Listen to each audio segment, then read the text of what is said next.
Bonjour à tous, je vous présente mon père Marcus Baldwin, le célèbre jockey. Il est actuellement président d'un club hippique très prospère. En tant que fille unique qu'il chérit, j'ai reçu tout ce dont je pouvais rêver. Mais il s'est passé quelque chose d'énorme qui a changé tout. Avant que je ne vous en dise plus, n'oubliez pas d'aimer et de vous abonner. À l'âge de 8 ans, j'étais en train de brosser les cheveux de ma poupée lorsque mon père a fait entrer une femme à l'allure pataude et sa fille. Audrey, je te présente Béatrice et sa mère. Elles resteront ici pendant un certain temps et seront nos nouvelles bonnes. Béatrice avait l'air si effrayée que, me sentant mal pour elle, je lui ai pris la main et l'ai laissée jouer avec mes poupées. Nous sommes devenus les meilleurs amis, et j'ai même persuadé mon père de la laisser aller à la même école que moi. Sans surprise, j'ai grandi en étant obsédée par les chevaux et en rêvant de devenir un jockey célèbre comme mon père. Je m'entraînais à monter mon cheval Éclair tous les jours après l'école, et nous sommes devenus une équipe redoutable. Rapidement, j'ai commencé à gagner un tas de concours juniors, et même les journaux prédisaient que je serais le prochain grand nom du monde des courses de chevaux. Cela a certainement contribué à ma popularité à l'école, et j'ai commencé à former une clique de membres d'élite. Cependant, il y avait un petit problème. À cause des origines modestes de Béatrice, les autres filles ne l'aimaient pas. D'où viennent ces chaussures? De ta grand-mère? Tu as aussi laissé ta grand-mère te coiffer? Allez les filles, allons voir s'il reste des muffins à l'avoine à la cantine. Tout était pratiquement parfait. Et cerise sur le gâteau, j'étais invitée à un gala réunissant de jeunes jockeys talentueux. J'ai demandé à mon chauffeur de m'emmener au centre commercial pour trouver la plus belle tenue pour le gala. Mais en chemin, tout a changé. Je me suis réveillée à l'hôpital, vêtue d'une vilaine robe et étourdie par la confusion. Oh mon Dieu, tu t'es réveillée? Hein? Pourquoi suis-je ici? Chérie, tu as eu un accident de voiture. Tu as été dans le coma pendant 2 ans. 2 ans? Quoi? C'est pas possible! J'avais raté 2 années entières de ma vie et que j'avais maintenant 17 ans? J'ai raté mon 16e anniversaire! Une fois le choc initial d'être la belle au bois dormant passé, je me suis assurée de poser la question la plus importante. Éclair va bien? Qui a gagné le grand championnat des jeunes? Mes parents m'ont raconté quelque chose d'encore plus surprenant. Audrey, tu as été très malade et nous avons cru que nous allions te perdre. Tu avais besoin d'un nouveau rein, mais nous n'étions pas compatibles. Mais Béatrice l'était et elle t'a donné le sien. Nous lui sommes si reconnaissants que lorsque sa mère est malheureusement décédée, nous avons décidé de l'adopter. Elle est maintenant ta sœur. J'étais triste pour Béatrice, mais reconnaissante de ce qu'elle avait fait pour moi. De toute façon, je l'avais toujours considérée comme ma sœur. Juste après ma sortie de l'hôpital, j'étais impatiente de retourner à l'école et de reprendre ma vie. Seulement, il semblait que le monde avait évolué sans moi. Plus personne ne s'habillait comme moi et j'étais coincée avec des jeunes de 15 ans. J'ai essayé d'interagir avec eux, et lorsque j'ai vu le professeur épingler une photo d'un homme âgé, j'ai demandé si c'était son grand-père. Toute la classe est restée silencieuse pendant 1 seconde, puis a soudainement éclaté de rire. C'est le président, Audrey. Ah, comment aurais-je pu le savoir? Au déjeuner, quand je suis allée rejoindre mes anciennes amies, je les ai entendues parler. 2021 a appelé, elle veut récupérer sa jupe de tennis. Quelle langue parle-t-elle? Ah mon Dieu, Audrey est comme une extraterrestre. Elle ne sait rien. J'ai mentionné le syndrome de la fille chanceuse et elle m'a regardée comme un poisson. Allez, tu sais qu'elle ne peut pas s'en empêcher. Allons manger des frites au fromage. Si tu le dis, Béatrice. Béatrice était de mon côté, non? Mais pourquoi j'avais l'impression qu'elle avait pris ma place? Au moins, mes parents seraient contents de me voir rentrer, pas vrai? Faux! Maman faisait toujours du shopping, assistait à des cours de yoga et allait au spa. Mais elle ne me demandait pas de l'accompagner. Elle demandait toujours à Béatrice. J'avais l'impression qu'elle avait oublié que moi, sa vraie fille, j'existais. Pendant ce temps, au club d'équitation, alors que je me promenais dans les écuries, j'ai entendu papa parler à Béatrice d'un événement à venir. C'est une chance que tu puisses m'aider à promouvoir cet événement. Je serais perdue sans toi.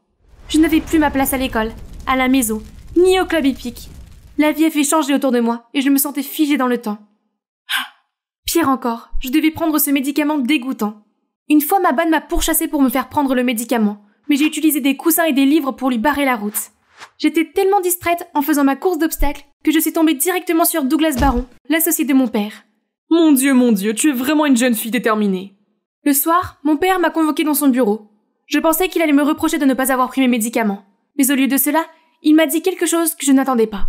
Il semble que Douglas soit très impressionné par toi. Il veut que tu sortes avec son fils Frédéric.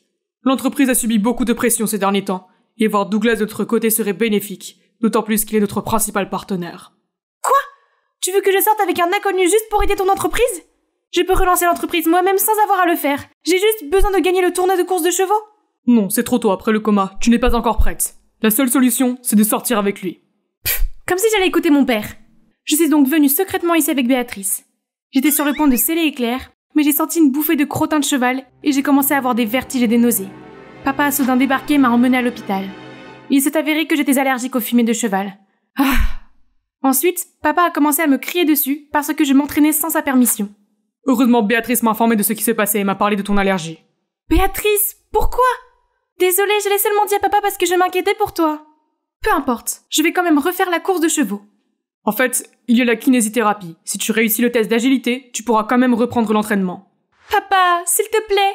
Très bien. Fais la thérapie, mais seulement si tu vas à ce rencard avec Frédéric. J'ai accepté d'aller à ce rendez-vous, mais je n'ai jamais dit que j'allais bien me comporter. Alors pour me préparer à notre rendez-vous spécial, j'ai regardé cette vidéo tutoriel. Comment s'habiller pour attirer les hommes? Règle numéro 1, assurez-vous que vos cheveux sont longs et jamais attachés. Règle numéro 2, veillez à montrer un peu de peau, mesdames.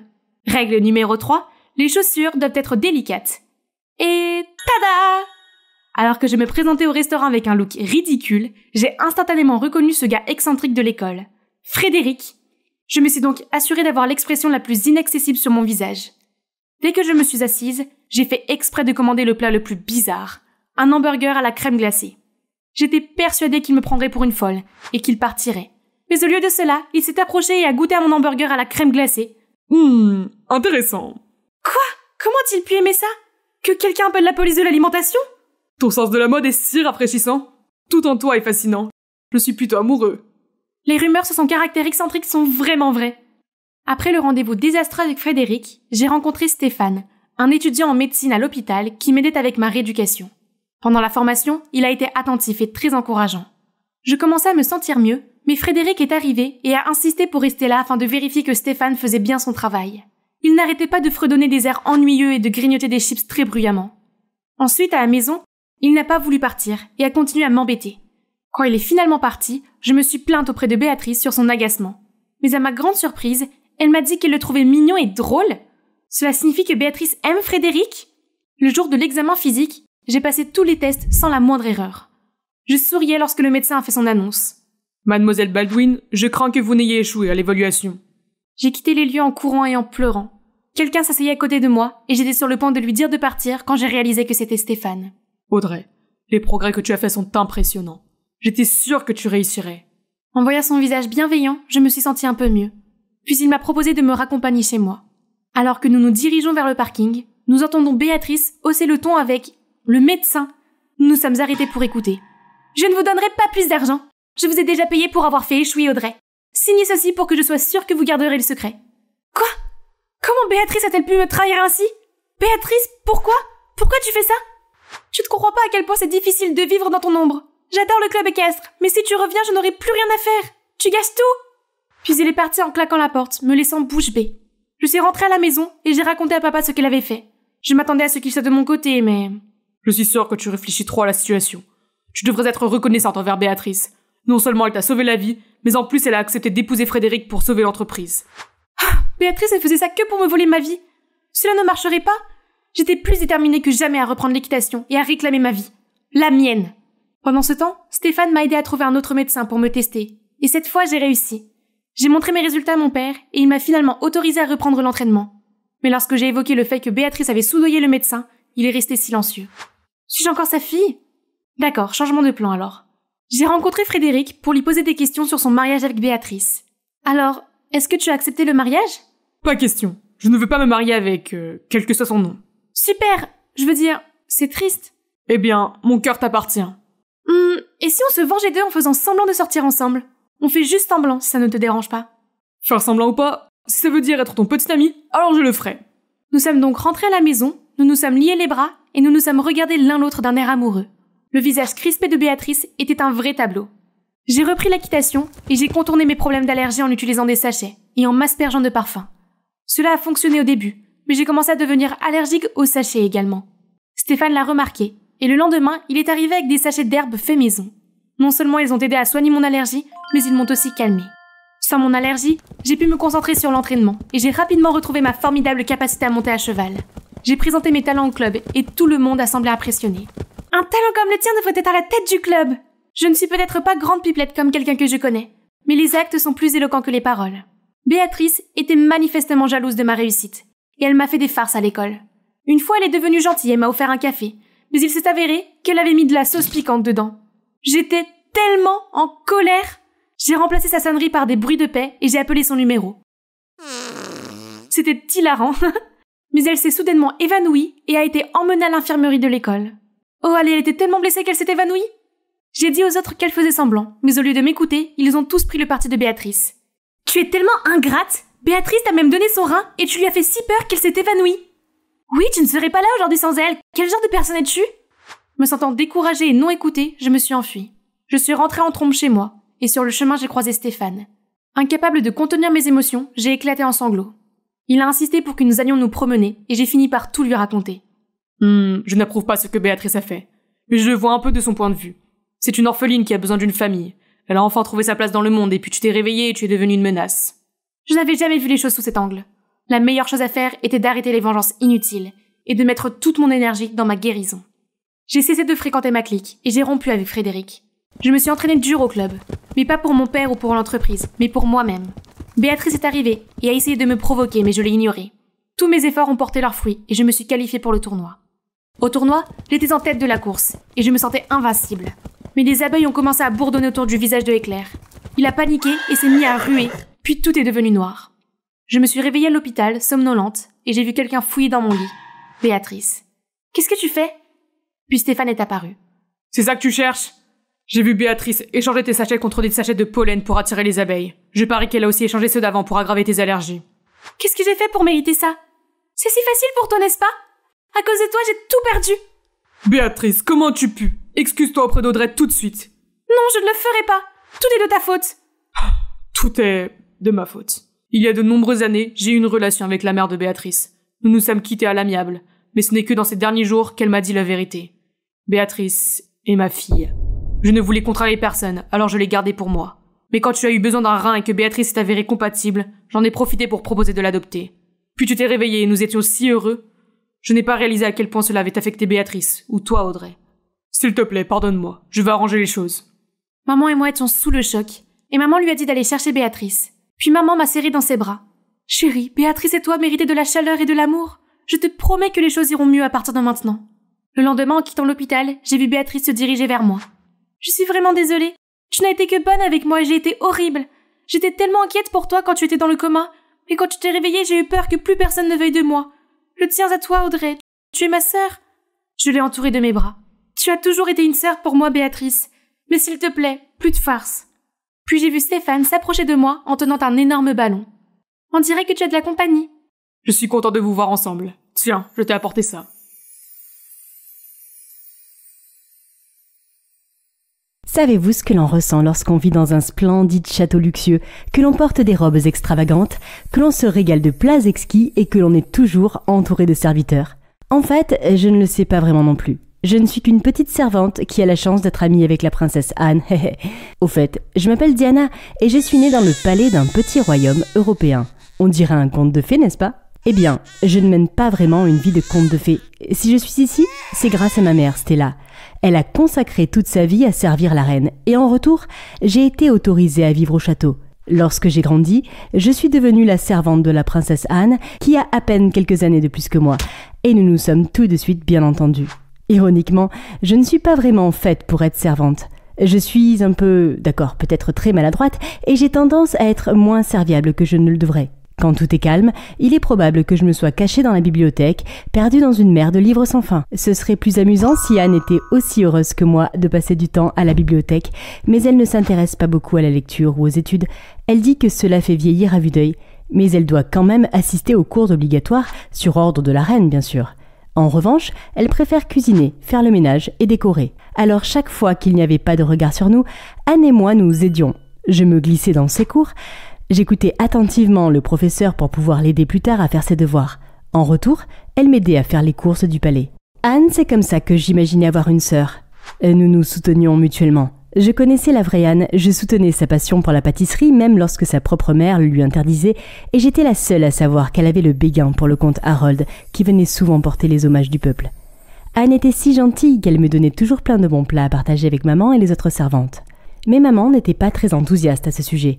Pour certaines raisons, elle était toujours anxieuse de voir à quel point Anne et moi étions proches. « N'oublie pas ta place, Diana. La princesse Anne est toujours la royauté, et toi, tu n'es qu'une petite servante. Assure-toi de ne jamais dépasser les bornes avec elle. » Elle essaie juste de nous aider, maman, ne t'inquiète pas, je ferai attention. Un jour, Anne a trouvé une magnifique robe vintage dans son placard et m'a convaincue de l'essayer. J'ai accepté et une fois que je suis sortie de la cabine d'essayage, Anne a été stupéfaite. « Tu vois, tu ferais une si belle princesse. T'ai-je déjà dit que tu me rappelais tellement ma tante, la défunte reine Marie ? Je n'ai pas beaucoup de souvenirs d'elle, mais j'ai vu sa photo dans l'arbre généalogique royal et tu as vraiment la même aura qu'elle. Si seulement, Anne. Mais si j'étais une princesse, les gens feraient tout ce que je veux, comme aller me chercher ma robe, servante, et quand vous aurez fini, mes orteils auraient bien besoin d'un bain de sel. » Nous étions en train de nous amuser quand maman est entrée en trombe. « Diana, comment oses-tu profaner la princesse ? Je t'ai dit de ne pas franchir la... » Elle n'a pas fini ses mots et s'est effondrée sur le sol, se tenant la poitrine à cause de la douleur. Je me suis précipitée vers elle, tandis qu'Anne courait vers le couloir pour chercher de l'aide. « Maman, Diana, j'ai besoin de te dire quelque chose. » « Non, maman, garde tes forces. Le docteur va arriver d'une minute à l'autre. »« Non, Diana, écoute-moi. Je t'ai caché la vérité toute ta vie. Il est temps que tu l'apprennes. »« Quoi ? Qu'est-ce que tu veux dire ? » ?»« Je ne suis pas ta mère biologique, Diana. Trouve juste mon coffre-fort, d'accord ? Les réponses sont là et ne le dis à personne. » Elle prend une dernière inspiration avant de fermer les yeux. Les médecins se sont précipités, mais il était trop tard. Elle avait fait une crise cardiaque avec une maladie cardiaque préexistante. Elle n'avait donc aucune chance. La semaine suivante, je n'ai rien fait d'autre que de pleurer la mort de ma mère. Le fait que nous ne soyons pas liés génétiquement ne me dérangeait même pas. À mes yeux, Stella était ma mère, la seule famille que j'avais. Elle m'aimait et s'occupait de moi plus que n'importe qui d'autre ne pourrait jamais le faire. Cela me faisait mal d'être ici dans sa chambre, de sentir sa présence dans cet endroit. Mais alors que je fouillais dans ses affaires, j'ai accidentellement marché sur une partie du sol qui sonnait creux. Elle s'est immédiatement ouverte, révélant une cave secrète. La première chose que j'ai remarquée, c'est un collier en forme de clé. À côté, une lettre révélait qu'il s'agissait d'un héritage de ma mère biologique, qui n'était autre que la reine Marie elle-même. Plus étonnant encore, elle était encore en vie. Le jour de ma naissance, sur ordre de Miranda, j'ai été séparée de la reine Marie qui était retenue prisonnière dans le donjon du château. Si elle n'avait pas supplié Miranda de ne pas me faire de mal, j'aurais pu être jetée dans un orphelinat très éloigné. Au lieu de cela, j'ai été confiée à Stella car Miranda voulait me surveiller de près pour éviter tout risque de trahison. Depuis, Stella a regretté d'avoir suivi l'ordre de Miranda car elle m'aimait comme sa fille. Elle voulait s'enfuir avec moi, mais l'idée que Miranda le découvre et mette sa famille en danger l'en empêchait. Mais elle espérait qu'un jour, je serais réunie avec ma mère. Rien de tout cela ne semblait réel, mes mains tremblaient encore en tenant la lettre. J'ai besoin de la réponse à toutes mes questions. Je devais à ma mère d'accomplir son dernier souhait. Cette nuit-là, suivant les instructions laissées par ma mère dans sa lettre, je me suis fait passer pour une servante apportant de la nourriture aux prisonniers et j'ai emprunté le tunnel secret. Il n'y avait aucun garde dans la grande prison abandonnée, seulement une femme mince et émaciée. Lentement et prudemment, je me suis approchée d'elle. « Êtes-vous la reine Marie ?» Je lui ai tendu le collier. Les yeux de la femme se sont illuminés et elle m'a regardé en état de choc, les larmes aux yeux. « Diana !» J'ai acquiescé. Elle m'a prise dans ses bras et a pleuré de joie. Puis, elle s'est brusquement éloignée de moi. « Que fais-tu ici ? Miranda va le découvrir. C'est trop dangereux, tu dois partir. »« C'est bon, personne ne sait que je suis ici. » Ils me trouveront pas. C'est quand même trop risqué. Ma sœur, c'est une femme diabolique. Elle a toujours voulu être reine. Elle a donc choisi le jour où j'étais le plus faible pour m'emprisonner, te maîtriser et déclarer faussement ma mort lors de l'accouchement. C'est ainsi qu'elle élimine tous les obstacles qui l'empêchent de s'emparer du royaume. Mais Miranda ne sera jamais la reine dans le cœur des gens. Elle n'est rien d'autre qu'une oppresseuse et je souffre de savoir qu'elle a corrompu notre royaume. Mais tu es ici maintenant, Diana. Tu es la véritable héritière du trône. Tu dois arrêter Miranda. Moi, je n'ai toujours pas osé croire que tout cela était réel. Je n'ai été qu'une petite servante qui n'a jamais reçu d'éducation formelle. Qu'est-ce que je peux bien faire pour renverser quelqu'un qui contrôle un pays entier ? Diana, je suis désolée de ne pas avoir pu te donner une meilleure enfance, mais je sais qu'au fond de toi, tu es une fille forte et résistante. Stella me disait tout le temps à quel point tu étais intelligente et brillante alors qu'elle m'apportait à manger. Elle et moi croyons en toi. Tu as le pouvoir d'arranger les choses. Mon esprit était encore tourbillonnant de toutes ces nouvelles informations, de choses qui semblaient impossibles, incroyables. Je comprends que tu aies des doutes, mais tiens, quitte le palais et teste ton ADN avec le mien. Une fois que tu auras confirmé ton identité, tu pourras décider de ce que tu feras ensuite. Mais tu ne peux pas rester là à l'intérieur du château plus longtemps, car lorsque Miranda découvrira que tu connais la vérité, elle ne te laissera pas tranquille. J'ai hésité un instant, mais je savais ce qu'il fallait faire. Tôt le matin, j'ai emballé quelques affaires et pris de la nourriture avant de me faufiler dans un camion de marchandises qui était sur le point de partir. Mais soudain, je suis tombée sur quelqu'un. « Hé, regarde où tu vas !»« Chut !» Baisse d'un ton. Pourquoi ? Me dis pas que t'es une sorte de voleuse. Non, je suis une servante. Je n'ai pas le droit de sortir du palais, mais la princesse veut désespérément faire un gâteau hollandais au chocolat et la réserve n'a plus d'ingrédients, alors je dois aller au marché. Et tu avais prévu de te faufiler dans mon camion et d'y aller gratuitement ? Oh, je savais pas que c'était ton camion, mais si tu peux m'aider, ce serait charmant. Et qu'est-ce que j'aurais en retour ? Ma compagnie.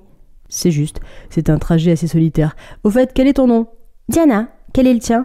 Les gens m'appellent Harry. Maintenant, allons-y.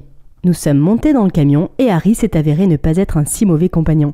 C'est bien d'avoir quelqu'un d'autre de mon âge à qui parler pour une fois, surtout un beau garçon. Puis il a mis cette musique qu'on appelle pop.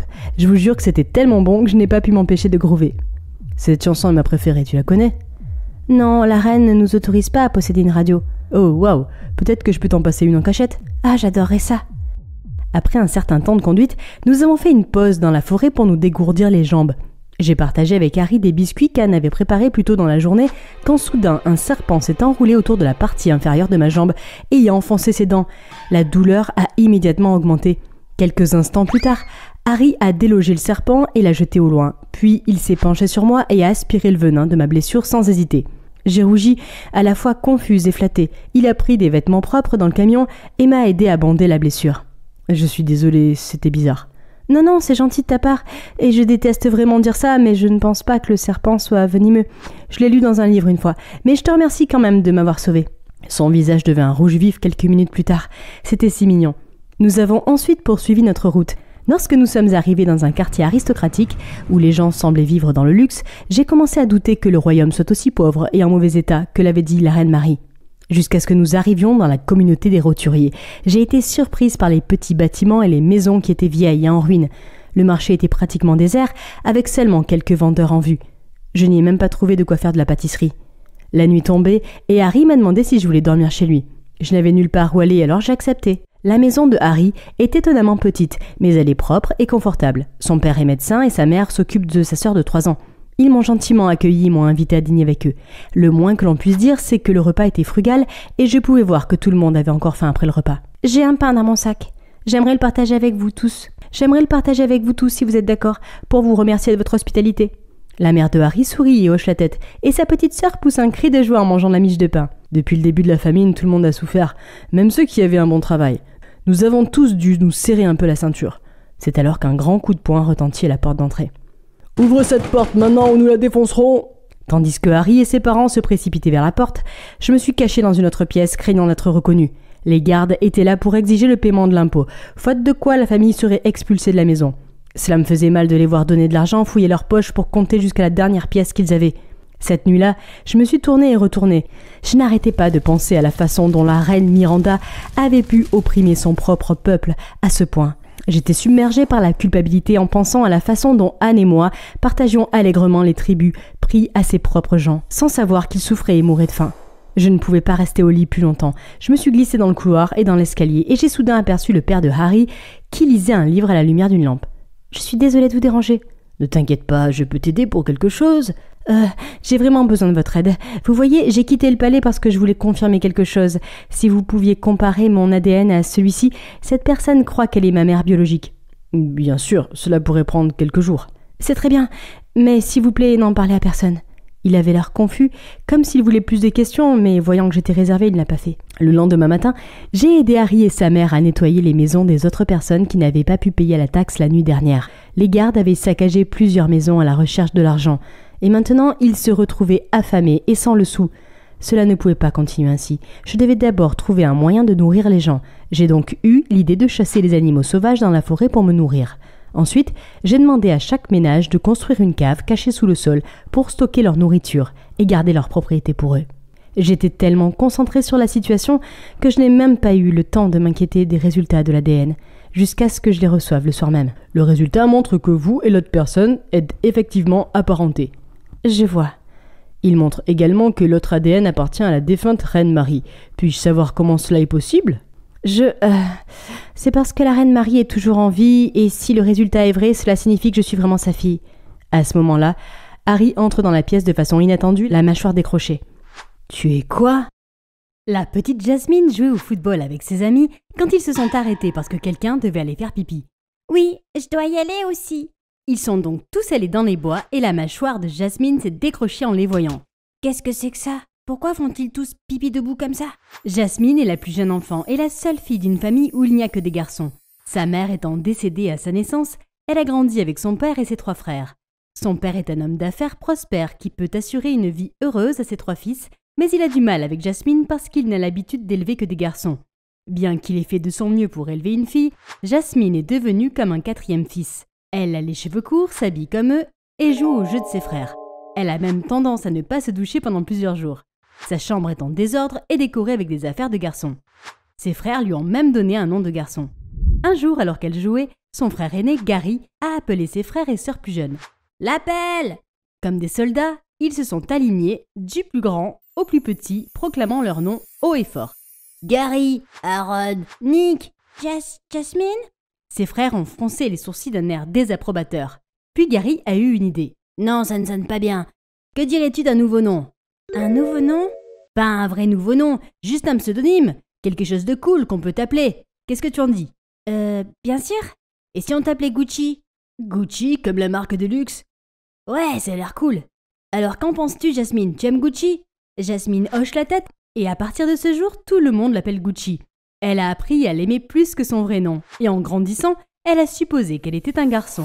Enfin, jusqu'à ce que l'incident d'aujourd'hui se produise. Se sentant complètement déconcertée, Jasmine se précipite à la maison pour raconter à son père ce qu'elle a vu. Papa, est-ce que je suis un autre type de garçon? Ah non, tu es une fille, Jasmine. Une fille? Est-ce que ça a de l'importance? Pas vraiment. Ok, cool, c'est tout ce que j'ai besoin de savoir. Jasmine s'habillait toujours comme des garçons et jouait à des jeux de garçons jusqu'à ce qu'un événement choquant se produise quand elle a eu 12 ans. Un jour à l'école, Jasmine se sent soudain très fatiguée et a mal au ventre. Puis-je aller aux toilettes, s'il vous plaît? Oui, tout va bien? Oui, Mais au moment où elle s'est levée, le garçon assis à côté d'elle a commencé à crier à leur camarade de classe. « Gucci, il y a quelque chose sur ton pantalon !» Jasmine a baissé les yeux et son visage s'est mis à rougir. Elle est figée alors que les rires fusent du reste de la classe.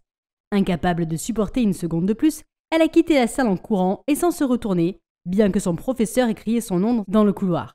Jasmine ne comprend pas ce qui lui arrive et cherche frénétiquement ses frères dans l'école.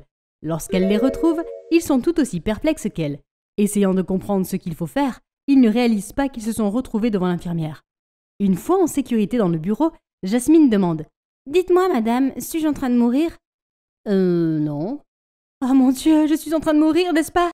J'ai un gros match qui arrive, je n'ai même pas essayé. »« Tu n'es pas en train de mourir, ça s'appelle les règles, chérie. »« Alors, comment puis-je l'empêcher de se produire ?»« Tu ne peux pas. Ça va continuer à se produire parce que tu deviens une femme. »« Une femme? Qu'est-ce que... » Mais les problèmes ont continué à suivre Jasmine même après son entrée au lycée. Et l'un de ces problèmes, c'était les filles méchantes. « Nous savons tous que tu es gay, Gucci. Dis-nous pour qui tu es le béguin. »« Eh bien, je t'aime bien depuis longtemps, Tiffany. Tu veux qu'on sorte ensemble ?»« Dans tes rêves ?»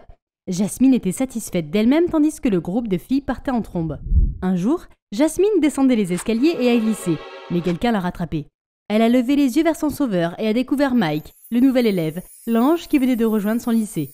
C'était la première fois que Jasmine sentait son cœur battre si vite, sans compter la fois où elle avait accidentellement fait pipi sur le tapis perçant de son père à l'âge de 4 ans. « Hey, sans blague !» À ce moment-là, Jaden a rapidement saisi l'occasion, a fait semblant de tomber sur eux deux et a dit une réplique qui lui fait encore aujourd'hui admirer ses propres talents de déguisement. « Aïe, aïe, ma cheville! Qui a renversé de l'eau sur les escaliers ?» Jasmine s'est tournée pour regarder la personne qui venait de parler. Puis, une main s'est tendue. « Ça va, frérot ?» Jasmine a rougi et a levé les yeux. Elle a vu Mike lui tendre la main et l'a attrapé timidement. Mais soudain, elle est frappée. « Il m'a appelé frérot !» À partir de ce moment-là, Jasmine a croisé continuellement Mike en classe, à la bibliothèque, et elle est tombée amoureuse de lui. Mais à chaque fois que Jasmine le salue, « Hé, quoi de neuf, frérot ?» Mais Jasmine ne voulait pas qu'il soit son frérot. Elle voulait qu'il soit son bébé. Elle a décidé qu'il était temps de faire quelque chose. Jasmine met secrètement de la nourriture et des sucettes dans le casier de Mike et se fait surprendre par Tiffany. « Tu sais que c'est un casier de garçon, n'est-ce pas? Désolée si tu es déçue que ce ne soit pas le tien. Pourquoi tu n'abandonnes pas pendant que tu le peux, Gucci? Mike aime les vraies filles, je parie qu'il ne sait même pas que tu es censé en être une. » Alors que Tiffany rit, Jasmine rougit de colère. Elle s'en va, bien décidée à devenir le genre de petite fille dont Mike pourrait tomber amoureux. Jasmine pensait qu'elle allait devoir se changer de l'intérieur et que ce serait sa première destination. Cependant, très embarrassée, elle porte un sweat à capuche pour se couvrir entièrement. Jasmine remarque soudain une vendeuse qui la suit dans le magasin. « Je vais avoir besoin que la sécurité vienne ici maintenant. Ce mec est suspect. »« Non, non, non, je ne fais que naviguer. J'essaie de trouver un cadeau d'anniversaire pour ma sœur. Ah, d'accord. Nous en avons des en dentelle, des couleurs vives comme le vert néon et le jaune vif que les chiens, je veux dire les mecs, aiment vraiment. Jasmine se sent étourdie. Le simple fait d'imaginer porter l'un de ses vêtements la mettait mal à l'aise. Elle remercie rapidement la vendeuse pour son aide et lui dit qu'elle reviendra, puis sort précipitamment du magasin. Pourquoi il est si difficile d'être une fille? J'aimerais avoir des copines pour m'aider, et je n'ai aucune idée de ce que je fais. Dès que Jasmine est sortie, elle a remarqué Jayden en train de s'examiner devant une porte vitrée. Excellent. Ma couverture en tant que Jayden est parfaite. Personne ne saura qui je suis vraiment. Mince, encore ce type. Il avait l'air tellement obsédé par lui-même, plus féminin que je ne pourrais jamais l'être. Jasmine a alors immédiatement eu une idée brillante, mais Jayden était déjà parti. Le lendemain, Jasmine revoit Jayden qui discute avec enthousiasme avec les commères. Est-ce que ces filles savent aller droit au but? Ces commérages sont épuisants. J'ai juste besoin qu'elles disent quelque chose de pertinent sur Mike pour que je puisse continuer mon enquête. Quand les méchantes filles sont parties, Jasmine a enfin trouvé le courage de lui faire sa proposition. Peux-tu m'aider à être plus comme ces autres filles? Comme quoi? Bavarde? Plus, je sais pas, féminine? Non merci. Oh, allez, je sais que tu l'as en toi. Je n'ai pas le temps pour ces bêtises. J'ai un travail à faire. Jayden commence à s'éloigner, mais Jasmine ne le laisse pas faire. S'il te plaît, je veux que Mike m'aime et il n'aime que les filles. Jayden se rend compte que c'est une bonne occasion pour lui d'approcher Mike au lieu de l'approcher directement, ce qui pourrait facilement éveiller les soupçons, alors il accepte. Ensemble, Jayden et Jasmine ont découvert qu'il semblait aimer les vêtements de créateurs. Il adorait aussi beaucoup Kendall Jenner. On dirait que Mike a des goûts de luxe. L'argent n'est pas un problème. Puis elle a entraîné Jayden au centre commercial. Ils ont acheté toutes sortes de robes de créateurs, des talons hauts et de sacs, ce qui a fait tomber la mâchoire de Jayden. Mince, je ne m'attendais pas à ce que tu sois aussi riche. Mon père est une sorte de collectionneur. Il aime les antiquités et autre chose. Tu vois les vieux tapis persans, les œuvres d'art originales, les vases en porcelaine? Il a un bon travail, alors je suppose qu'il peut se permettre un passe-temps aussi coûteux. Ensuite, Jayden a aussi appris à Jasmine à marcher et à se comporter comme une fille. Jasmine a eu beaucoup de mal. Elle était tellement habituée à agir comme un garçon qu'agir comme une fille lui était plus étranger que la verrerie nordique de son père. Comment se fait-il que tu sois meilleure que moi pour être une fille? Parce que j'ai passé des jours et des nuits à faire des recherches sur ce personnage pour pouvoir maîtriser tous ces trucs de fille. Oh, je suppose que tout est dans mon jean. Et cela a fait tomber Jasmine à la renverse en riant. Le lendemain, Jasmine se présente à l'école avec son tout nouveau look et se retrouve immédiatement sous les feux de la rampe. Cependant, les seuls qui ne semblaient pas l'avoir remarqué sont Mike et Tiffany. Ce plan semble être un échec. Tu ne peux pas perdre la course avant même d'avoir atteint la ligne de départ. Il semble avoir encore plus confiance en moi que je n'ai confiance en moi-même. Il faut faire confiance au processus, je suppose. Et effectivement, les jours suivants, Jayden a fait de son mieux pour aider Jasmine à approcher Mike. Au déjeuner, lorsque Mike passe devant leur table, Jayden fait tomber délibérément la pomme de Jasmine que Mike attrape juste avant qu'elle ne tombe par terre. Je peux m'asseoir ici? Au bout de quelques jours, Mike est tombé dans le panneau. Il a retrouvé Jasmine à la fin de la journée pour lui demander de sortir avec lui. Alors, ça n'a pas marché entre toi et Tiffany? Psst, non. J'ai découvert que tous ces vêtements de marque étaient des contrefaçons. C'est incroyable, non? Je déteste les menteurs. Et toi? Ouais, carrément. Bref, est-ce que c'est oui pour un rendez-vous? Absolument. Qui est tombé dans le panneau alors? Très vite, Jasmine et Mike sortent officiellement ensemble, et Jayden n'a pas manqué l'occasion de les suivre 24/7. Jayden semblait toujours sorti de nulle part pour interrompre leur conversation. Du coup, parle-nous un peu de toi, Mike. Où habites-tu? Quel est le travail de ton père? Eh bien, j'ai perdu ma mère trop jeune pour me souvenir d'elle, et depuis, je vis avec ma nounou. Mon père vient parfois, mais il est souvent en voyage d'affaires. Ça doit être dur. Je veux dire, j'ai aussi perdu... Pourquoi est-il si occupé? Qu'est-ce qu'il fait exactement? Le visage de Mike semble s'assombrir et Jasmine ne peut s'empêcher d'être un peu agacée par la présence constante de Jayden. Elle n'est pas sûre de savoir qui sera avec Mike. Mais il y a des avantages à avoir Jayden à ses côtés en permanence. Il est le sauveur de Jasmine lorsqu'il faut commander de la nourriture, car Mike a un régime alimentaire et une routine de soins de la peau terriblement stricte. Est-ce qu'il y a quelque chose de bon sur ce menu? Je ne peux pas manger ces aliments gras et frits. Pas de soda non plus. Seulement des smoothies et du lait sans sucre. Je vais à la salle de sport 4 fois par semaine et au spa le reste du temps. Tu devrais venir avec moi un jour. Bien sûr, ça a l'air cool. Pour garder son image de fille, Jasmine essaie de prendre délicatement quelques bouchées de salade et ignore sa faim. Heureusement, Mike doit partir tôt. Et une fois qu'il est hors de vue, Jayden a fait glisser son assiette pleine de nourriture vers Jasmine. Tiens, tu pourrais agir dans ton habitat naturel maintenant. Oh, merci beaucoup. Alors que Jasmine commence à engloutir son repas, Jayden attrape le verre que Mike n'a pas terminé et en boit une gorgée. C'est quoi ce poison? J'aurais dû te dire que c'était la seule chose que Mike trouvait acceptable sur le menu. Un smoothie aux choux frisés sans sucre. Burk! Pas étonnant qu'il n'ait même pas pu le finir. Ils ont ensuite passé une excellente soirée à discuter et à manger des aliments délicieusement gras et frits. Alors qu'ils rentraient chez eux, Jasmine s'est tordu la cheville. N'étant toujours pas habituée à porter des talons hauts, Jayden s'est empressé de prendre Jasmine sur son dos et a continué à marcher. Une tranquillité confortable s'installe entre eux. De plus en plus gênée, Jasmine rompt le silence. « Suis-je trop lourde pour toi ?»« En fait, oui. La prochaine fois, diminue le poulet avant de te tordre la cheville. »« Comment oses-tu ?»« Je plaisante. Tu es bien. Tu n'es pas lourde du tout, je veux dire peut-être un peu. »« Oh, tais-toi, espèce d'abruti !» Les deux partagent leur rire joyeux sous les éclairages de la rue. Pendant ce temps, après avoir vu Jasmine et Mike ensemble, Tiffany a piqué une crise et s'est dit qu'elle ne les laisserait pas s'en tirer aussi facilement. Un jour, alors que Jasmine et Mike discutaient de la prochaine sortie, Jayden a immédiatement saisi l'occasion. « Alors, allons chez Mike. Allez. »« D'accord, c'est chez moi. Allons-y. » Quand ils sont arrivés, Jayden n'a pas pu s'empêcher d'admirer la maison et a regardé partout. Mais Dieu seul savait qu'il cherchait juste des indices. Tout en restant dans son personnage, Jayden a touché un peu à tout, s'accrochant à Mike et s'extasiant surtout. « Cette maison est magnifique et immense. Ça doit être génial de vivre pratiquement tout seul avec tout ça. Est-ce que ton père est ici par hasard? On aimerait bien le rencontrer. » Pendant ce temps, Jasmine commençait un peu à se sentir mal à l'aise devant l'obsession que Jayden semblait avoir pour Mike. Est-il gay? Je veux dire que c'est bien, mais il pourrait simplement le dire. Plus tard, quand ils se sont retrouvés seuls tous les deux, Jasmine s'est dit qu'il était temps de confronter Jayden. « Je me demandais, est-ce que tu as le béguin pour mon petit ami ?» Jayden est resté abasourdi pendant une seconde et avant qu'il ne puisse y penser davantage, il a souri sournoisement et a pressé Jasmine contre le mur. « Qu'est-ce qui te fait penser ça? J'aime les filles !» Jasmine n'arrivait pas à réfléchir avec le visage de Jayden si près du sien. « Tu veux que je te le prouve ?» Agacée, elle s'éloigne précipitamment, le cœur battant, rougissant à vue d'œil. « J'aimerais que tu arrêtes d'être la troisième roue du carrosse. Merci de m'avoir aidé à approcher Mike, mais maintenant que nous sortons ensemble, j'apprécierais que tu nous laisses un peu d'espace, s'il te plaît. » Jayden a été pris au dépourvu pendant une seconde, puis a dit calmement. « Tu as raison. Désolé. Je vais me retirer. Je n'ai pas obtenu des informations sur le père de Mike pendant tout ce temps. Il faisait vraiment profil bas et peut-être que Mike ne savait rien de ce que faisait son père. Le FBI devrait peut-être trouver une autre façon d'aborder cette enquête. » Jayden est loin de se douter que Jasmine est devenue un élément inattendu de son plan d'enquête.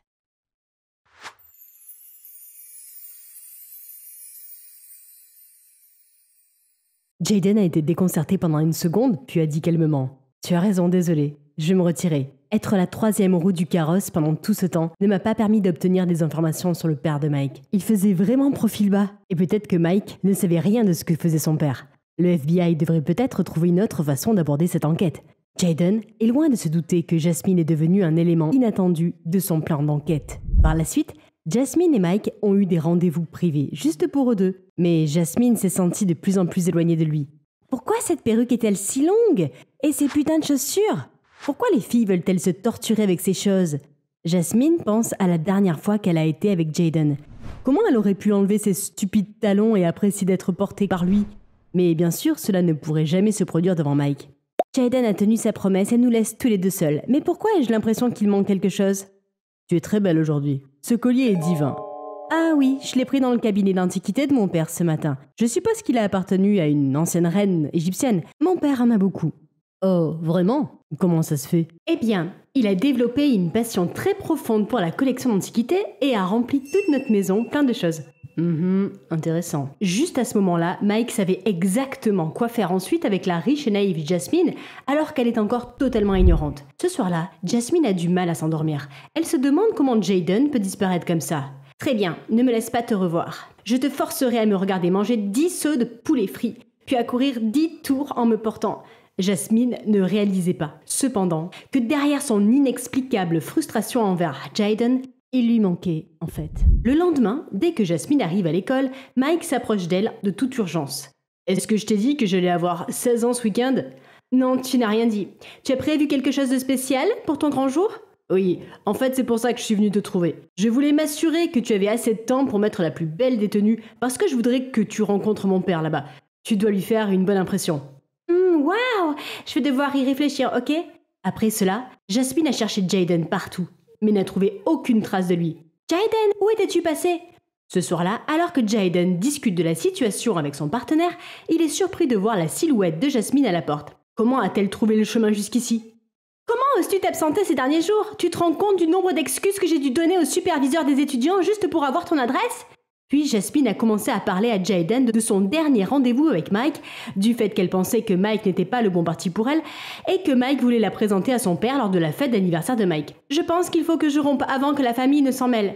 Cependant, après que l'équipe du FBI se soit retrouvée dans une impasse parce qu'elle n'arrivait pas à obtenir d'informations, Jaden a réalisé que cette fête était une occasion unique pour eux d'attraper le voleur. Attends, tu ne peux pas abandonner si tôt, tu étais si déterminé à conquérir Mike tout à l'heure, ne le laisse pas tomber comme ça, attends au moins la fin de la fête pour prendre ta décision. Oui, tu as raison, je vais aller à la fête. Après cela, Jasmine est partie. Elle essaie de ne pas ressentir la tristesse qui monte en elle, mais la nuit où Jaden et elle ont failli s'embrasser se répète dans sa tête. Les choses seraient-elles différentes si j'avais avoué mes sentiments à Jaden? Je devrais lui faire savoir ce que je ressens pour lui. Jasmine retourne donc chez Jaden. Alors qu'elle était presque arrivée, elle l'a vu raccompagner quelqu'un. Hein? Il y avait une autre personne chez lui? Pourquoi ne l'ai-je pas vu à ce moment-là? Jasmine s'est rapidement cachée derrière un mur à l'abri des regards. Cette fête est sûrement notre ticket d'or, et nous pensions que le fait que tu te sois fait passer pour Jaden et que tu aies relooké ce type était inutile. C'est une femme et son nom est Jasmine. Oh, quelqu'un a eu des sentiments. Et n'oubliez pas que vous êtes un agent du FBI, James. Ah, Jaden, c'est ça. Jasmine ne pouvait pas croire ce qu'elle venait d'entendre et de voir. Quand l'homme est parti, elle s'est précipitée sur Jaden. Quand allais-tu me parler de ta double vie, James? J'aimerais pouvoir tout te dire, mais je ne peux vraiment pas. Mais je ne nierai pas ce que tu as entendu. Je suis un agent du FBI et je me suis fait passer pour un lycéen pour suivre Mike. Jasmine, s'il te plaît, écoute-moi. Je te dirai tout au bon moment. Donc, je n'étais qu'un outil que tu utilisais pour te rapprocher de Mike, et comme ça n'a pas marché, tu en as fini avec moi. Non, ce n'est pas. Et pourquoi Mike? Qu'est-ce que tu attends de lui? Je ne peux rien te dire d'autre pour l'instant. Mais s'il te plaît, fais attention avec lui, d'accord? Il n'est pas aussi gentil qu'il le laisse paraître. Je vais envoyer des agents du FBI pour garder un œil sur toi à la fête. Non, tu ne le feras pas. Tu ne feras rien parce que toi et le FBI, vous allez me laisser tranquille. Jasmine, s'il te plaît. Même si ça lui faisait mal de le regarder à nouveau, Jasmine s'est retournée. Mes amis m'appellent Gucci. Je suppose que tu ne le saurais pas. Bien que Jasmine soit toujours en colère contre Jaden, elle ne peut s'empêcher de se demander pourquoi le FBI a dû envoyer des gens pour suivre Mike. Soudain, elle se souvient de la conversation entendue. Cette fête était sûrement notre ticket d'or, et nous pensions que le fait que tu te sois fait passer pour Jaden et que tu aies relooké ce type avait été inutile. Peut-être que je pourrais trouver la réponse à la fête d'anniversaire de Mike? Dans les jours qui ont suivi, Jaden s'est acharné à essayer par tous les moyens de se faire pardonner par Jasmine. Il lui a envoyé des messages sur toutes les plateformes sociales, de Facebook à Instagram en passant par Twitter. Elle l'a bloqué sur chacune d'entre elles. Il a fait voler des avions en papier sur lesquels on pouvait lire « Je suis désolée » dans la chambre de Jasmine. Mais elle s'est contentée de le regarder froidement à travers la fenêtre tout en déchirant les avions et en les jetant à la poubelle. Un matin, Jasmine s'est réveillée et a même trouvé une colombe qui lui a remis la lettre d'excuse de Jaden, mais elle a toujours ignoré. La fête d'anniversaire de Mike arrive enfin. Pourquoi est-ce que je me sens si déstabilisée? C'est peut-être à cause du hamburger de Gary cet après-midi? Pendant ce temps, Mike était lui aussi perdu dans ses propres pensées. Est-ce que papa va pouvoir continuer son plan? Je me demande sous quel déguisement il va se présenter. C'est alors que Tiffany s'approche d'eux. Mike, j'ai un cadeau pour toi. Mike ouvre l'enveloppe et découvre des photos de Jasmine de l'époque où elle était un garçon manqué. Je voulais juste te rappeler la personne avec qui tu sors vraiment. Je me fiche de qui elle était avant, parce que j'aime celle qu'elle est maintenant, ma merveilleuse petite amie. Jasmine se sentait en partie reconnaissante des sentiments de Mike pour elle, mais elle était aussi épuisée par la pression d'essayer d'être quelqu'un qu'elle n'était pas. Si seulement tu savais que ce n'est pas la vraie moi. Alors qu'il s'éloignait, Mike s'est approché et a chuchoté à l'oreille de Jasmine. Allons rencontrer mon père, en privé. Jasmine suivit Mike sur le toit, mais elle a vu personne quand ils sont arrivés. Où est-il? Sois patiente, il arrive toujours à l'heure. À ce moment-là, un vieil homme à l'air aimable apparut. Jasmine regarde autour d'elle, confuse, se demandant d'où il vient. Avant qu'elle ne puisse se présenter, il commence à parler. Vous devez être la charmante Jasmine. Mike m'a beaucoup parlé de vous. J'ai entendu dire que votre père est un célèbre collectionneur d'antiquités. Oui, vous connaissez mon père? Je sais qu'il a quelque chose de très convoité. Jasmine n'avait aucune idée de ce dont il parlait. Elle se tourne vers Mike et le voit dire « C'est toi. Viens ici ma fille, j'ai un cadeau pour toi. Une bague en diamant qui est parfaite pour tes mains délicates. » Jasmine hésite, mais d'une manière ou d'une autre, elle se retrouve à tendre lentement la main. Juste avant que sa main ne touche la sienne, il y eut un bruissement. Rah! Soudain, il y eut une forte explosion et la fumée a envahi l'air. Jasmine est tombée sur le sol inconsciente. Jaden se précipite et voit le père de Mike disparaître dans la fumée et s'enfuir. Sa tête lui dit de les poursuivre, mais en voyant Jasmine étendue sur le sol, il court immédiatement vers Jasmine et la porte hors de là. Jasmine se réveille et voit son père et ses 3 frères se tenir anxieusement autour d'elle.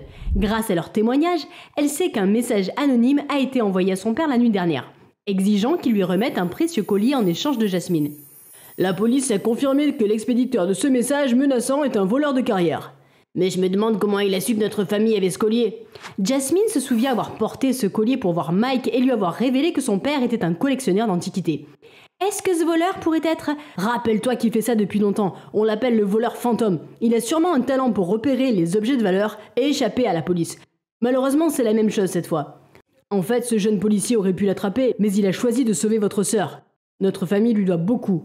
Ce jeune policier, c'est Jaden ? Plus tard, Jaden est venu rendre visite à Jasmine à l'hôpital. Peux-tu me dire la vérité maintenant ? Est-ce que le FBI poursuit un criminel de carrière qui n'est autre que le père de Mike ? Tu as raison. Parce qu'il travaille de manière mystérieuse, j'ai dû l'approcher par l'intermédiaire de son fils Mike. Alors pourquoi ne l'as-tu pas arrêté quand tu en avais l'occasion ? Tu n'attendais pas ce moment ? Parce que tu étais en danger. À ce moment-là, je ne pouvais penser qu'à te rattraper. D'accord, je te l'accorde. Peux-tu me dire ce que tu as découvert ? Peut-être que je peux t'aider ? Jaden raconte alors à Jasmine qu'en espionnant Mike, il a découvert que ce dernier était informateur de son père. Mike écumait les filles riches, puis indiquait les cibles à son père qui volaient leurs objets de valeur. C'est pourquoi Mike avait déjà ciblé Tiffany, mais dès qu'il a appris qu'elle était une fausse fille riche et que Jasmine était la vraie, il s'est concentré sur Jasmine. Je suis vraiment désolé de t'avoir caché la vérité pendant si longtemps. Je tiens vraiment à toi et j'essayais de t'éviter d'être blessé, et tu l'as été quand même. Je suis désolé, j'espère que tu pourras me pardonner.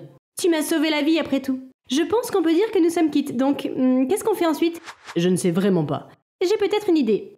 Ailleurs, Mike et son père étaient en train de comploter. Je ne pensais pas que cette mauviette de Jaden soit au FBI. Ne t'inquiète pas, je sais comment m'occuper de lui. Le lendemain, les nouvelles font état d'une vente aux enchères d'antiquités. Une exposition unique provenant de la collection privée d'un seul homme sera vendue aux enchères au plus offrant. La collection comprend des antiquités du monde entier, y compris un collier qui aurait appartenu à Cléopâtre. Sa valeur est estimée à plus de 100 milliards de dollars. Les rues étaient également recouvertes de panneaux d'affichage et de banderoles concernant cette vente aux enchères.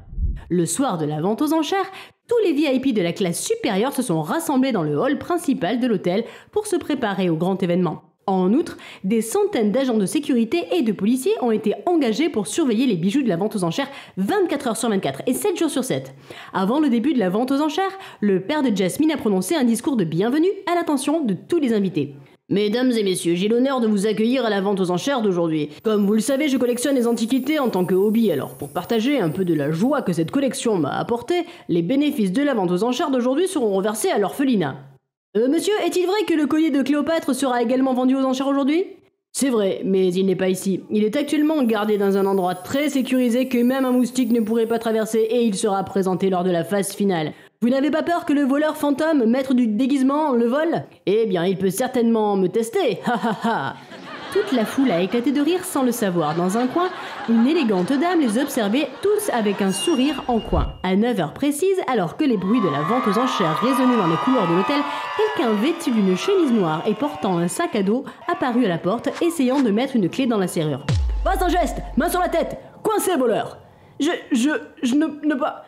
Dans le hall, le chaos règne alors que l'on ait appris que le voleur fantôme s'est approché du trésor. Jasmine est elle aussi très nerveuse. Très vite, un officier de police entre en scène. Ne vous inquiétez pas, le voleur a été appréhendé par la police alors qu'il tentait d'ouvrir la porte. La vente aux enchères se poursuivra comme prévu. Tout le monde se sentit soulagé et la salle éclatait en applaudissements. À ce moment-là, la dame élégante et mystérieuse se dirigea tranquillement vers l'ascenseur en direction de l'appartement terrasse. Elle s'est ensuite glissée dans la pièce et a récupéré le collier sans difficulté.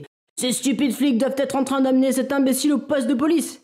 Elle met ensuite la boîte dans son sac et quitte la pièce. Soudain, un vieux concierge lui rentre dedans. Je suis terriblement désolé, mademoiselle. L'élégante dame grommela, puis utilisa la sortie de secours pour se précipiter sur le toit. Sur le toit, un hélicoptère attendait déjà avec Mike à l'intérieur. Le père de Mike lui donne rapidement le collier. Au moment où l'hélicoptère décolle, des policiers se précipitent pour l'attraper. On t'a eu enfin, sale fouine. Ah ah, j'ai toujours le collier, j'ai encore gagné, bande d'idiots. Oh, tu veux dire ce collier ? Quoi ? Comment as-tu pu ? Il s'est avéré que Jaden avait échangé la boîte lorsqu'ils se sont croisés dans le hall. Après cet aveu, dans l'hélicoptère, Mike s'est empressé d'ouvrir la boîte qui s'est avérée n'être qu'un jouet. Non ! Après que la police a emmené le père de Mike, Jasmine et son père se sont précipités vers Jaden. « Merci beaucoup d'avoir sauvé ma fille et d'avoir attrapé le voleur. Merci pour votre aide, nous n'aurions pas pu l'attraper si vous n'aviez pas fabriqué cet événement. Tout était l'idée de Jasmine, et l'événement lui-même n'était pas faux. Toutes les antiquités vendues aux enchères ce soir étaient réelles, et les bénéfices iront toujours à une œuvre de charité. On l'a fait. Tu as raison, on l'a fait. Que s'est-il passé avec l'autre voleur qui s'est fait attraper plus tôt ? Oh, il a été engagé pour distraire le FBI, mais nous savions dès le départ que ce n'était pas notre voleur. Heureusement, l'annonce de l'arrestation était juste la chose dont nous avions besoin pour que le père de Mike passe à l'action et lui fasse croire qu'il allait s'en tirer. Maintenant, j'ai juste besoin de savoir comment tu as échangé ces boîtes si facilement. Es-tu aussi un magicien ? Non, je suis juste moi. Le lendemain, Jaden a enfin eu un peu de temps seul avec Jasmine et il était enfin temps de lui raconter la suite de tout. Ce n'est peut-être pas à moi de te le dire, mais je comprends ce que tu ressens. Tu essaies d'être quelqu'un. C'est mon travail, mais ce n'est pas à toi de changer pour que les autres t'aiment. Les bonnes personnes sont celles qui t'aiment pour ce que tu es vraiment. Des personnes comme moi. Jasmine était touchée. Elle avait tant de choses à dire, mais elle était tout simplement sans voix. Elle se tourna vers Jaden et rougit en voyant son profil. Tu vas bien ? Jasmine allait répondre, mais elle a de nouveau hoqueté. Je pense que je sais quoi faire.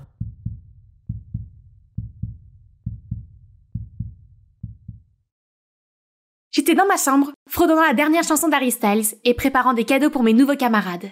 Balenciaga ? Non, trop bon marché. Gucci ? Louis Vuitton ? Avant que je puisse prendre une décision, mon père a fait irruption. Sally, pourquoi tu donnais de l'argent à cet escroc ? Il est pauvre, papa. Et ? Ok, il a dit que sa mère avait écrit Baby Shark. Et tu sais que j'aime bien cette chanson. Papa me harcelait toujours. Mais c'est elle qui a écrit la chanson, non ?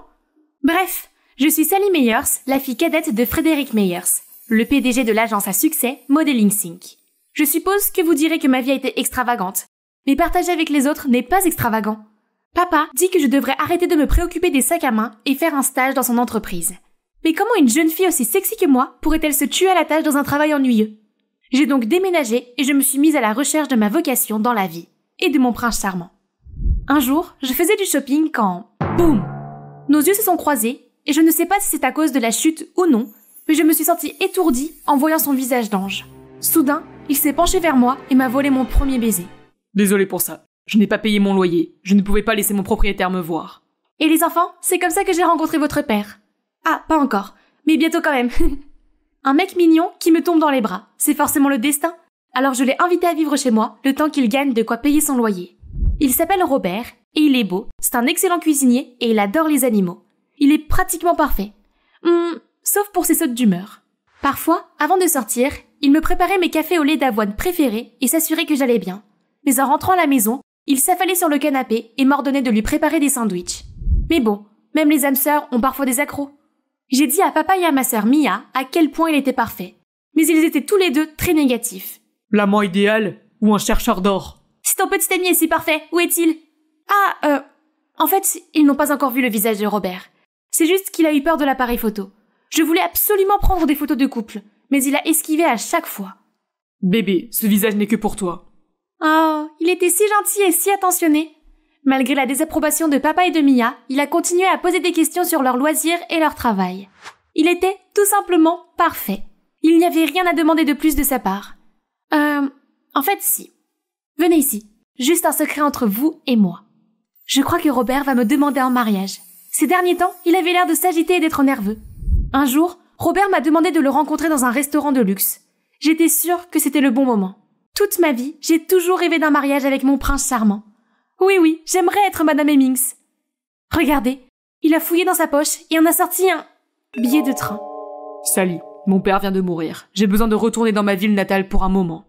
Puis il s'est levé et n'est jamais revenu. Je l'ai cherché partout, mais c'était comme s'il s'était volatilisé. Je savais qu'il était en deuil, mais il n'avait pas à disparaître comme ça.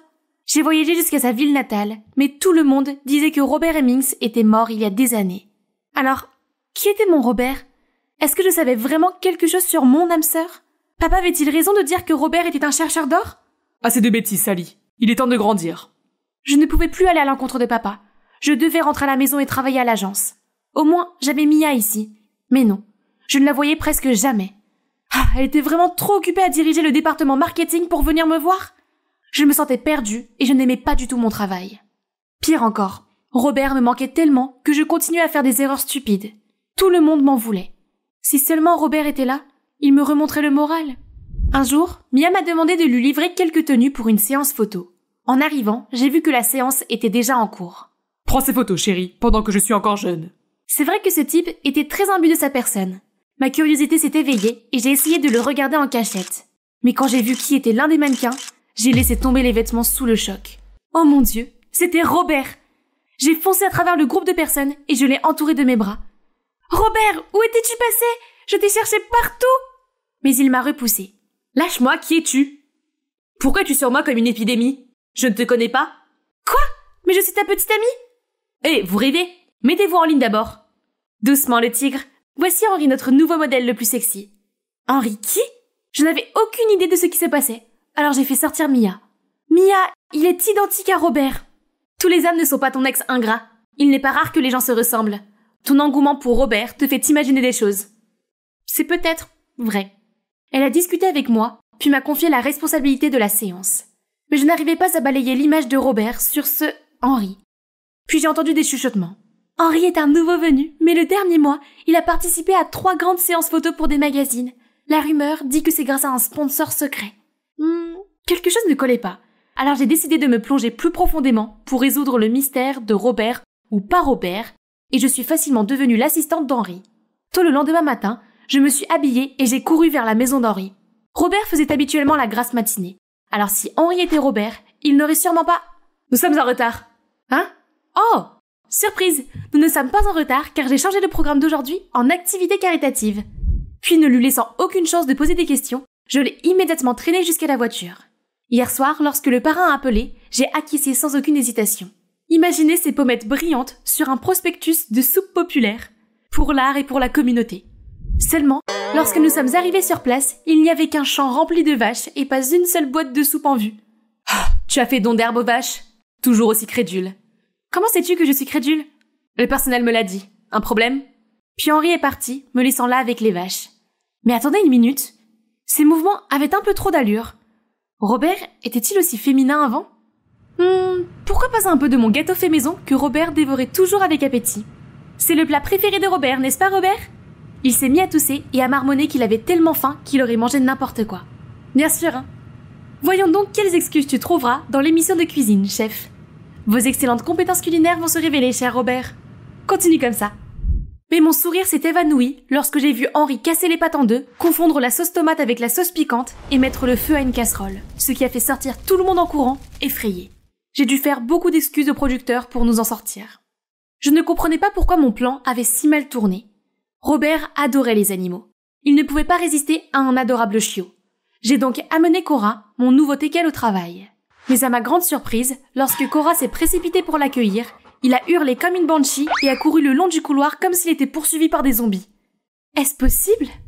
J'avais peut-être compris la vérité, mais je voulais quand même le rencontrer une dernière fois pour mettre les choses au clair. Mais quand il est arrivé, il semblait différent, agréable, attentionné et tellement Robert. Depuis quand tu t'es mis à ce sport dangereux? Quand ton ex est parti, tu lui en veux à ce point? Je n'arrêtais pas de rater et c'était tellement frustrant. C'est comme si je n'arrivais pas à faire quelque chose de bien. Calme-toi, tes paumes sont devenues toutes rouges. Je suis si bizarre aujourd'hui. Bizarre comment? Normalement, tu ne serais pas comme ça? Ou comme ça? Laisse tomber, je sais déjà tout. C'est quoi? Toi et mon père, vous sortez ensemble, n'est-ce pas?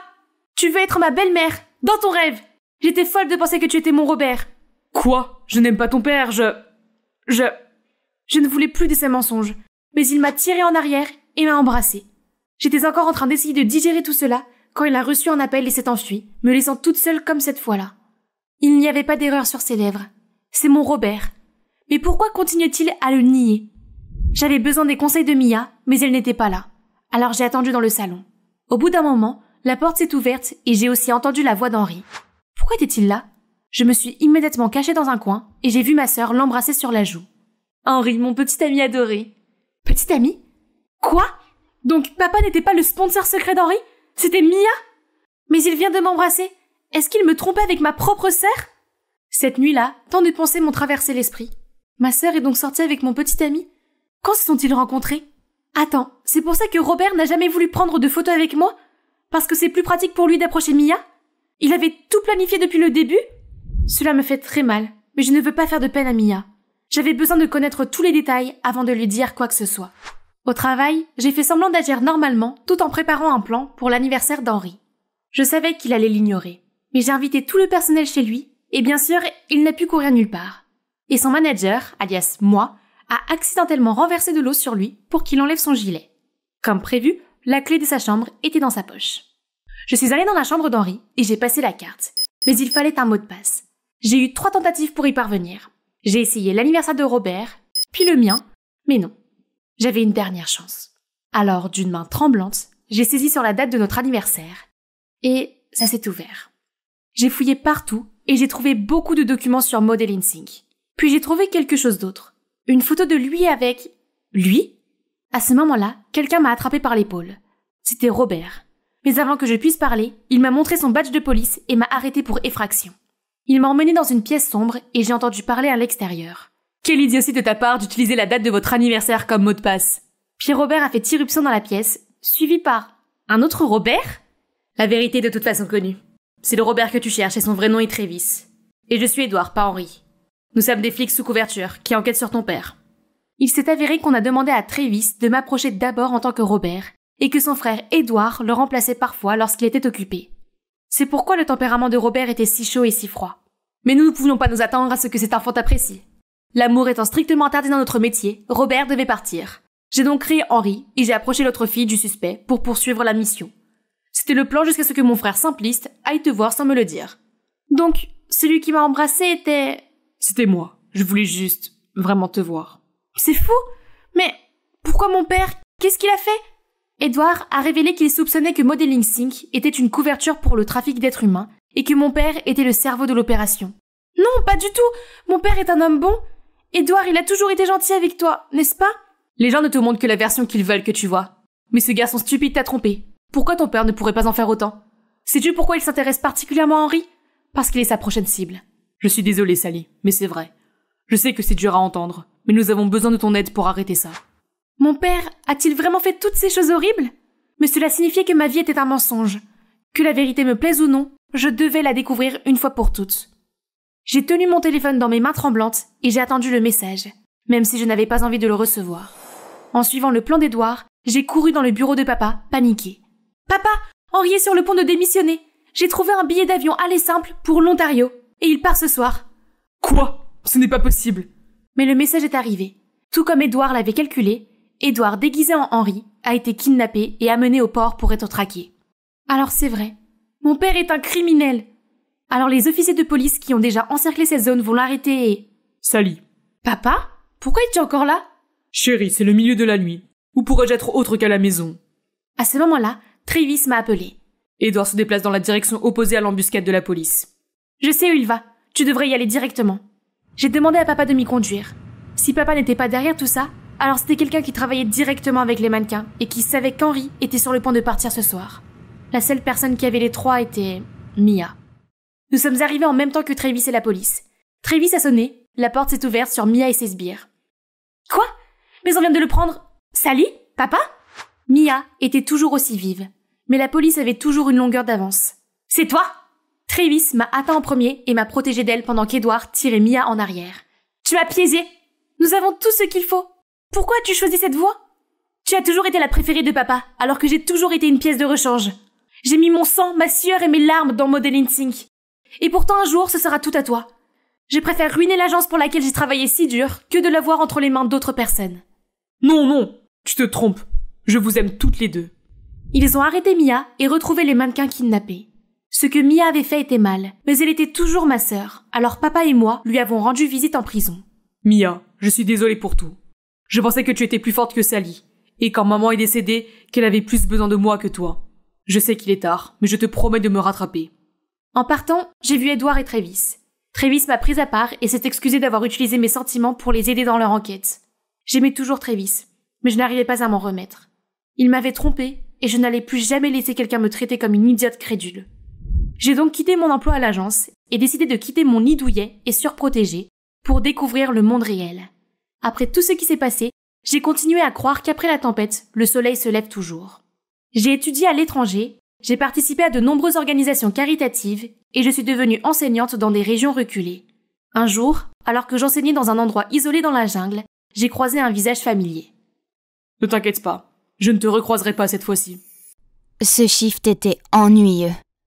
Alors que je tendais les 2 cafés à la fille, je ne pouvais m'empêcher de rêver à ce que j'allais manger pour le déjeuner.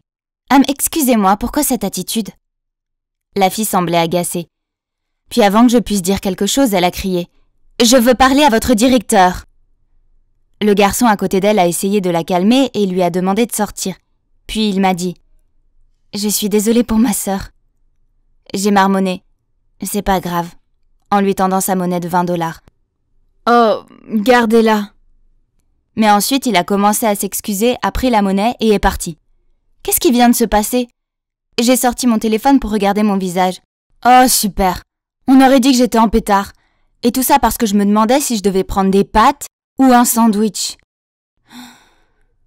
Eh bien, pour être honnête, ce qui vient de se passer n'était pas nouveau pour moi. Mais cela ne semblait pas s'améliorer. Laissez-moi commencer par le commencement. Je m'appelle Isabelle. Je viens d'avoir mon bac et j'allais bientôt être en première année à l'université. D'aussi loin que je me souvienne, mes parents, mes amis et mes professeurs m'ont toujours posé les mêmes questions, telles que « Qu'est-ce qui ne va pas ?» et « Pourquoi est-ce que tu fais cette tête ?» Quand je leur disais que j'allais bien, ils me répondaient toujours « Tu es sûr ?» ou « S'il y a un problème, tu dois nous le dire, d'accord ?» Ah! C'était tellement frustrant. Il y a même eu cette fois où mon professeur a dû s'arrêter au milieu d'une leçon et me demander de ne pas la regarder comme ça parce que mon regard fixe la mettait mal à l'aise. Quoi? Et j'étais juste bien concentrée. Puis j'ai fini par le découvrir au lycée. C'était un jour ordinaire et ensoleillé. J'étais assise à l'arrêt de bus avec ma meilleure amie Célia quand un type est venu me demander son chemin. J'ai levé les yeux et le gars a été surpris et a commencé à bégayer. Désolé de vous avoir dérangé. Et puis il est parti en vitesse. Oh, c'était tellement déroutant. Il ne m'a même pas laissé la chance de placer un mot. Alors je me suis tournée vers Célia et lui ai demandé si elle pouvait savoir quel était le problème de ce type. Peut-être que c'est parce que t'as l'air de vouloir lui botter les fesses. Puis elle m'a dit que tout le monde à l'école pensait que j'étais une snob arrogante. Quoi? C'était ridicule. Pourquoi pensait-il ça de moi? Je lui ai demandé ça et elle a sorti un miroir et l'a tendu vers mon visage. Eh bien, vois-le par toi-même. J'ai regardé profondément dans le miroir et, oh mon Dieu, elle avait raison. J'avais l'air un peu maussade. Mais je vous jure que je l'étais pas. Pas du tout. Le lendemain, Célia m'a envoyé le lien d'un article sur les gens qui ont un visage naturellement grincheux, aussi connu sous le nom de Resting Bee Face, alias RBF. Vous connaissez le mot. Pas étonnant que personne ne m'aime et ne veuille être amie avec moi, sauf Célia. Dieu merci, elle a vu au-delà de mon apparence maussade.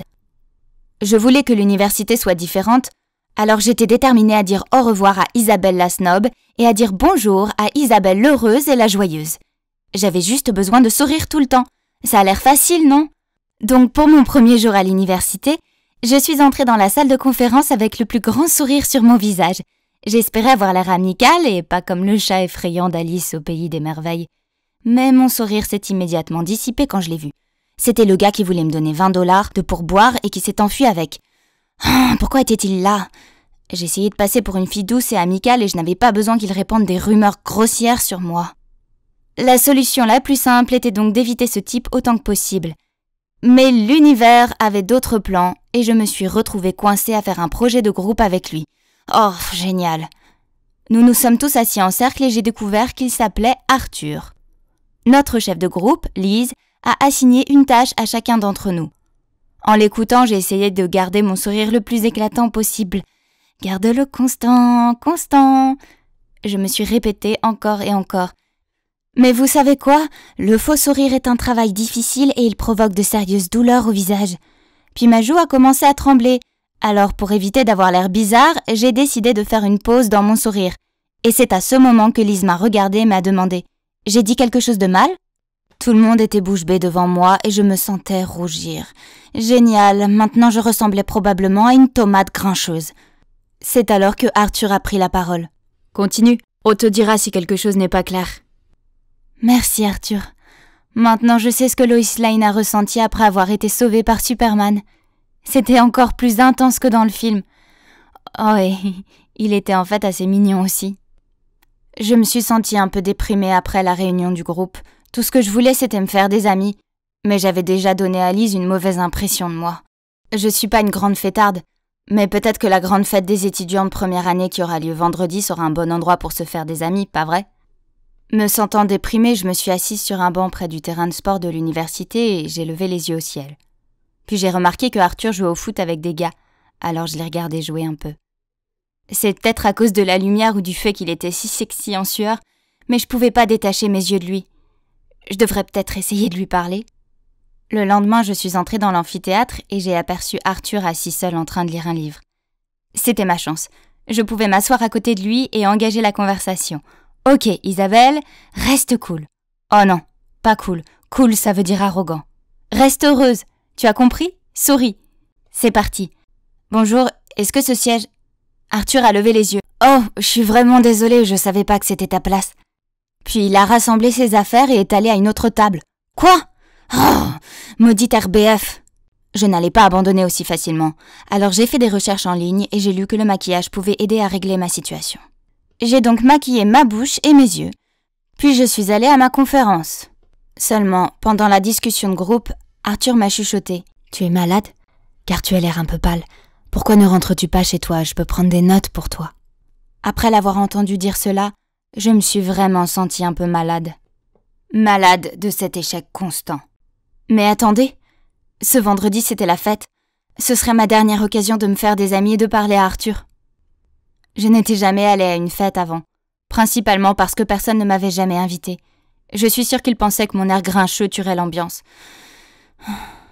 J'ai donc passé des heures à réfléchir à une tenue, optant pour une robe aux couleurs vives pour avoir l'air plus joyeuse. En entrant dans la fête, j'ai pas pu m'empêcher de trembler. Tout le monde avait l'air de passer un bon moment, alors que j'avais juste l'air d'un enfant grincheux qui se languit de sa maman. « C'est bon, Isabelle, reste calme », me suis-je dite. J'avais juste besoin de quelques verres pour booster ma confiance. Alors j'ai pris quelques shoots au bar, et waouh ! Je me suis sentie immédiatement comme une toute nouvelle personne. J'étais sur le point de parler courageusement à quelques filles, quand soudain un gars est venu vers moi et m'a dit « Hé, on dirait que tu passes un mauvais moment. Si t'aimes pas ces choses, je pense que tu devrais rentrer chez toi, c'est pas grave. » Super! Même si l'alcool ne pouvait pas m'aider, alors quoi d'autre le pourrait? J'ai perdu toute envie de me faire des amis, alors j'ai décidé de suivre le conseil de ce type et de partir. Tout le monde s'amuserait bien plus sans avoir à regarder mon visage morose de toute façon. Alors que je me dépêchais de sortir, j'ai entendu quelqu'un crier « Isabelle, attends !» Je me suis retournée et j'ai vu que c'était Arthur. Il m'a rattrapée et m'a demandé pourquoi je partais si tôt. J'ai marmonné que faire la fête n'était vraiment pas mon truc et que je préférais aller ailleurs. Ouais, je les aime pas trop non plus. Je peux venir avec toi ? Je me suis figée pendant une minute, mais je suppose qu'il a supposé que j'étais en colère contre lui, car il s'est excusé et est parti.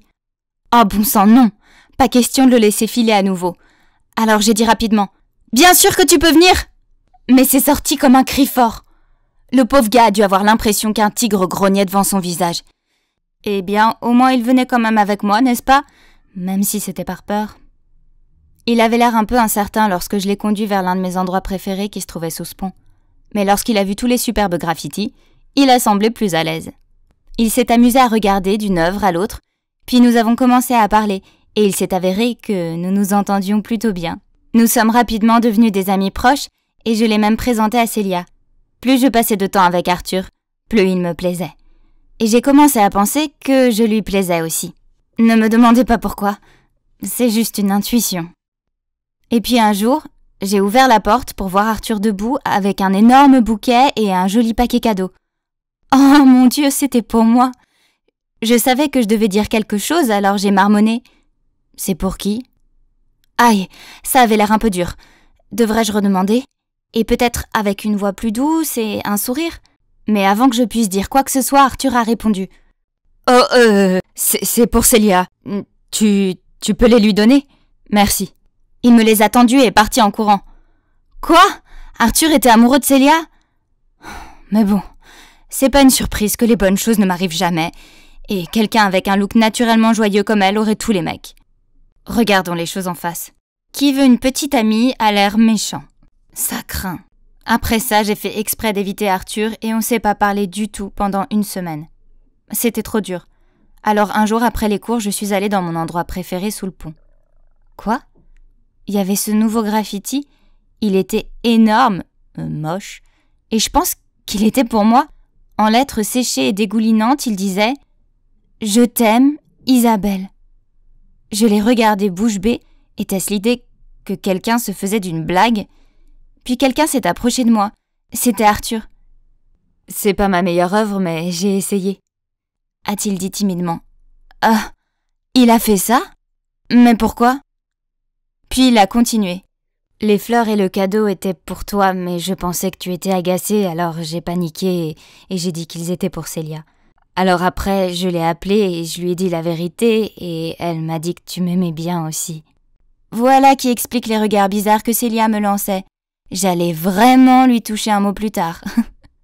Tu sais, j'ai dessiné ça il y a une semaine. Je t'ai suivi tous les jours après l'université. Pas de manière effrayante, je voulais juste être là quand tu le verrais pour la première fois.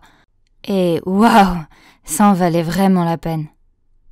Puis il m'a fait le plus beau des sourires et m'a pris dans ses bras. Oh waouh, ce gars savait comment faire fondre une fille. Et vous savez quoi? Je souriais et je le forçais pas. Donc ça y est, on est devenu un couple officiel. Il s'avère qu'il se fiche que j'ai une RBF ou non, car il a pris le temps de découvrir la vraie moi. Il ne faut jamais juger un livre à sa couverture, car on peut passer à côté de la meilleure aventure qui soit. Donc, si cette fille ou ce gars a l'air un peu malheureux, alors peut-être que vous ne devriez pas juger qu'ils sont arrogants et maussades, et leur donner à la place une chance.